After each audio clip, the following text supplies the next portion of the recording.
When I first heard about what happened to a local woman named Teri Ackerson, I could hardly believe it. But the story you're about to see is true, every unbelievable part of it. Here's tonight's Faces of Kansas City. My symptoms started exactly 10:30 in the morning, Memorial Day, May 27th of 2013. What happened next would change Teri Ackerson's world forever. The numbness started in my left arm, and I couldn't speak, and I had a complete facial palsy. It was just kind of sliding down. Teri and her son Parker were driving home from Starbucks when the unthinkable happened. He said, "Mom, you're having a stroke." I shook my head yes. I pointed to the clock on the dash, so he knew what time the symptoms started, so he could relay that information to the physicians. I was back to work in a month. If you're wondering how Teri knew to mark the time when her stroke happened, it's because she's the stroke coordinator at Centerpoint Medical Center in Independence. It was scary because I knew what could happen. I know all the numbers. I know that stroke is the leading cause of long-term disability. I knew it was affecting my speech. I knew I couldn't feel my tongue, and so in my brain I was thinking of the worst case scenario.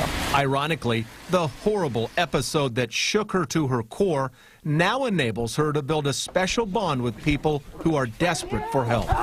When I work with patients now in that acute stage of stroke, the fear that I see in them, I know is the fear that I had in my eyes too.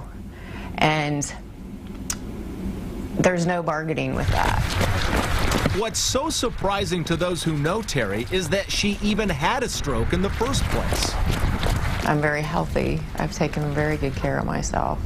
And as a nurse, you're a caregiver. You worry about everyone else. So I didn't think that it would happen to me. She says 80% of all strokes are preventable. I want to try this one. Okay, ready? But because of a previously undetected heart defect, hers was not. Still, I think you're good, Teri. It would not break her spirit. She remains the perfect patient during rehab.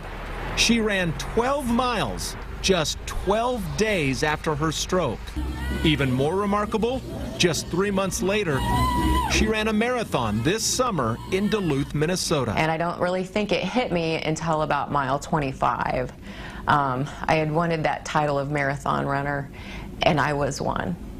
And for a split second, I was a marathoner and not just a stroke survivor. And then after, I could say I did run a marathon, and I have survived a stroke. Wow.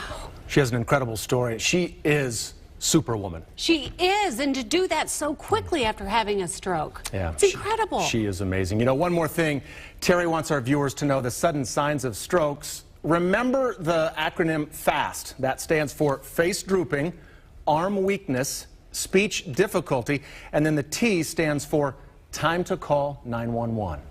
Well, it can help a lot of people.